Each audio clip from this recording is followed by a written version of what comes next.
Alam mo, sumusubra na talaga yung mga kapitbahay natin. Pati pa naman ikaw, kaibigan kanila, pero pati ikaw, hindi pinaligtas. Bakit? Ano bang ginawa nila? Alam mo ba, siniraan kanila. Walang magawa sa buhay kundi magchismis. Ano bang paninira nila sa akin? Aba, hindi maganda yan ah. Pati ako, kinakatalo nila. Parang hindi na ako kaibigan ah. Chinismis ba naman? Karelasyon mo daw yan dyan yung bagong lipat na kapitbahay natin? Ang dami talagang chismosa dito. Lahat ng galaw mo, binabantayan? Sabi ko nga hindi magagawa ng asawa ko yan. Dahil ang asawa ko, napaka-sobrang pihikan. Alam mo, sumusubra na yung mga kapitbahay na yan. Mga kilos ko lang lagi ang binabantayan. Kaya nga ang sabi ko sa kanila, ang asawa ko hindi basta-basta papatol kung sino-sino. Kasi ang asawa ko, ang pinapatulan lang yan, may nunal sa itlog. Kaya sigurado ako, hindi papatulan ng asawa ko yung kapitbahay natin.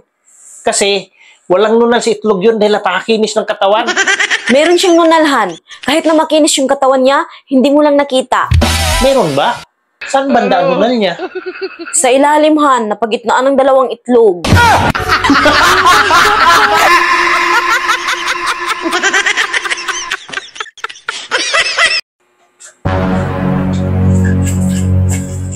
Oh, ba't ka nagmamadali? Para kang hinahabol ah. Saan ka ba pupunta? Magsusumbong ako sa pulis. Bakit ka magsumbong sa pulis? Sino bang nagkakasala sa'yo? Di ba nga, sinabi ko sa'yo na muntik na ako mahalay? Bakit ka magsumbong? Muntik lang naman pala at hindi naman natuloy. Hindi pwedeng hindi ako magsumbong. Tinutok niya na eh. Wala naman pala nangyari. Itinutok lang naman pala at hindi naman natuloy kaya pagpasensyahan mo na. Hindi pwede. Magsusumbong talaga ako. Alam mo, pag nagsusumbong ka, kaso yan. Masakit lang sa ulo yan.